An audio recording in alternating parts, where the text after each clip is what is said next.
Welcome back to another episode of Spaceman 2.0 Phoenix Truth Rising Show to reveal the Phoenix Journals and the truth thereof for this time in space, where we are needed to know the truth about the New World Order plan and the agenda of the elite to take over the planet.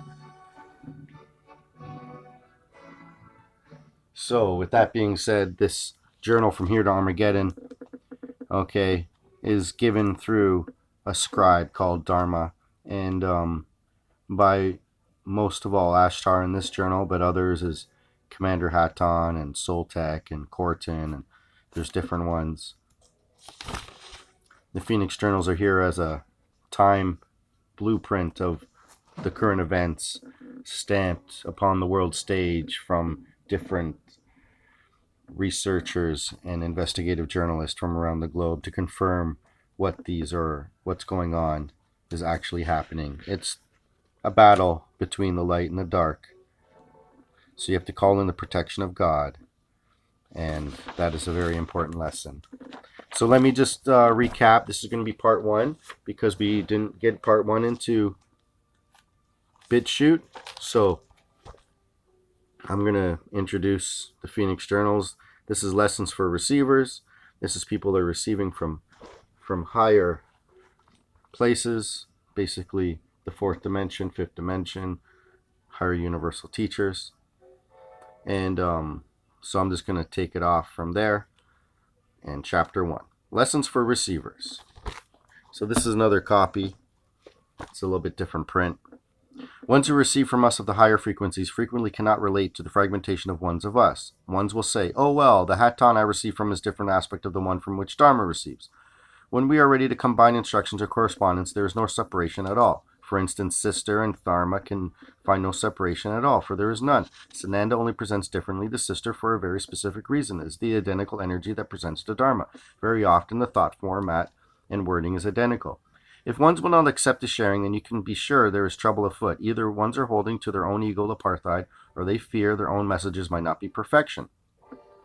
Ones who pronounce on a regular basis dates, hours, events, and unbending detail for general publication are ego-bound. Ones who speaks not but generalize gobbledygook, pour but sweet syrup over the spectators, are not always pronouncing the original thought projection of the cyborg involved, but are cleaning it up to fit their human need and perception of that cyborg teacher. So be it. You must look to all facets for truth. If you pay attention, it matters not to you. Much truth comes forth. You must be insightful. We are here to participate in a most gargantuan task. There is no time left for even those considerations of building church houses and temples, as for instance. The only temples you build are those underground facilities to save the vehicles of God's already built temples. God is perfectly capable of building and creating his own temples, and has done so, albeit the buildings get in great disrepair.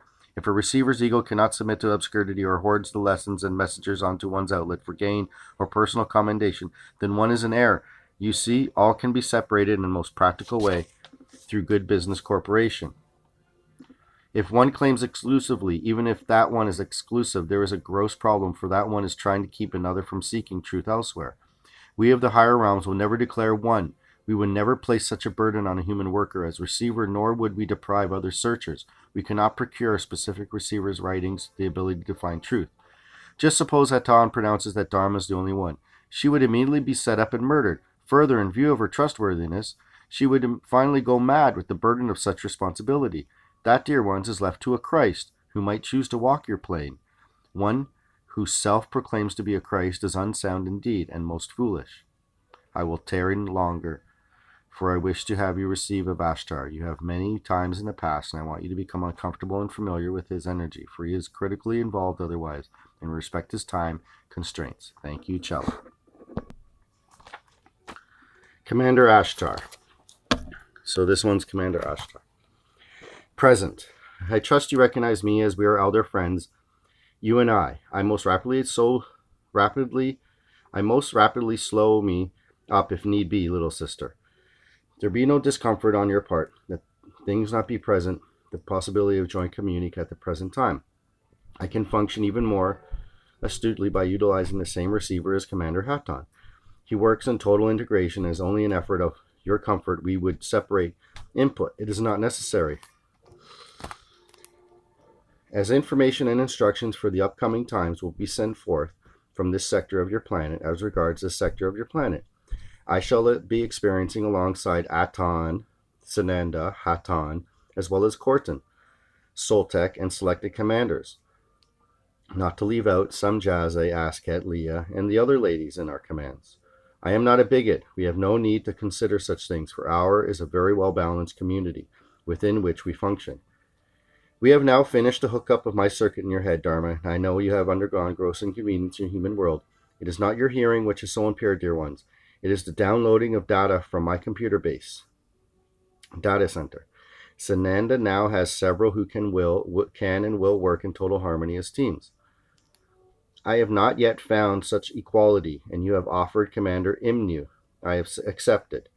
You see, on this plane you know of that which you are capable. It is the earth density and insecurity of flesh manifestation that gives you cause to deny your abilities in full measure. I do not wish to burden you further with explanation, for you are in full knowledge, and I only give you the human input that you can relax about seeming dysfunction. You will be screened from conscious knowledge per our contract with you as a functioning human, that you never be placed in jeopardy. It is very near the timing for we of the fleet to begin to make ourselves known in visible format. At this time it is still too dangerous, quite frankly, to you ones who are Earth-based. Yours is not to entertain the masses with space stories, but rather to give forth instructions for evacuation and transition necessities. There has been such an abundance of silly nonsense put forth in efforts to discredit us. Hatan trained you well, in that you are surrounded by dark brothers, but they seldom get close enough to count coup on you. It may seem most bothersome to clear thy spaces of adversaries over and over ad nauseum, but crucial it is, the only way to open the circuits to receive assistance and clarity in your own receiving. We cause you to obtain books and written materials for only one purpose, your protection. If, for instance, a survival guideline list is in perfection and already published, we will utilize that list so that you are not targeted as sole knowledge point. Further, it is our effort always to acknowledge contributions of ones in human format for their service. These records will be a portion of the very foundation of historical data, for this evolution time segment, this time period. Someone such as Judas Iscariot have waited long to have their earth experience cleaned, because there's two Judas, one Iscariot and one Harriet, and one was given the bad name when he didn't do that. He never cashed in his best friend for 730 pieces of silver. Anyways, others have given gifts in lack of realization to their fellow man. They have now arrived at the contribution mark of acknowledgement for their service. As for instance, I would acknowledge ones as Arthur Robinson, PhD, Gary North, PhD, who have cared enough to compile a survival shelter blueprint to offer onto ones that you might have the chance to survive. Also honor their relations and attachments, for there is a great contribution to those ones. There is such a heavy workload. Further, it gives us a parliament for expressing formal notice to the adversaries of you ones who are our base units. Every time the shield is allowed to be pierced, you become vulnerable. There are very few of you left who have not been tainted in some degree. It is always the association with ego and desire to please ones in your space, as well as gain accolades for self. There is not wrong with appreciation for yourself or receiving appreciation and adoration of ones about you. It is the heart willingness to share and give all that is required, not always the actual giving of it. You must be willing to forfeit all human need for acknowledgement, as if you never existed at all upon your plane. It does not mean it will be thus. It means you must be prepared and willing if it should be required. When we need immediate integration of input, you may not tarry even a moment in self-thought about the sharing. It cannot be. You will only have brief moments in which to act. Thy brother's literally life will be at stake. There must be no hesitation to give instantly what is required.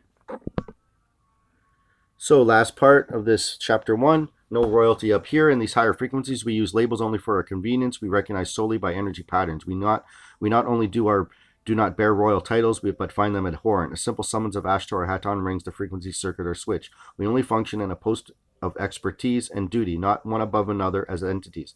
Ones who place such royal titles upon our beings are doing so in self-ego in order to pronounce their self-proclaimed importance for working with us.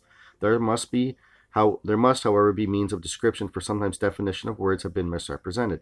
For instance, the word priestess means simply a mediatory agent. You ones make it into some royal hoopla. That means great splendor and degrades the label itself. Any energy who comes to you with such title as His Royal Omnipotent Highness, watch out. Further, take care that you don't swallow what the fellow human tells you. Often labels are falsely placed by ones in power to cause you to denounce others. Sometimes I am even referred to as Lord. That is a designation of master, teacher, or leader of prominent rank. You ones must have some method of identifying us, and you only have words with which to do so. Unfortunately, a dark adversary has corrupted the words so that you have no longer a correct definition, just as with Jesus. That is the word that is Greek and means the anointed one. It was neither accurate for the one Emmanuel, who now bears the identifying insignia of Sananda. So with that being said, let this be the first part of From Here to Armageddon. I am Ashtar, and this is an introduction to the Phoenix Journals. With that being said, may you all take care and have a great night and contemplate these words. This is Spaceman 2.0, and out. But if you would like a copy of this journal, please feel free to email me at the email given to you below, ec4lw@proton.me. Thank you very much, and have a great day.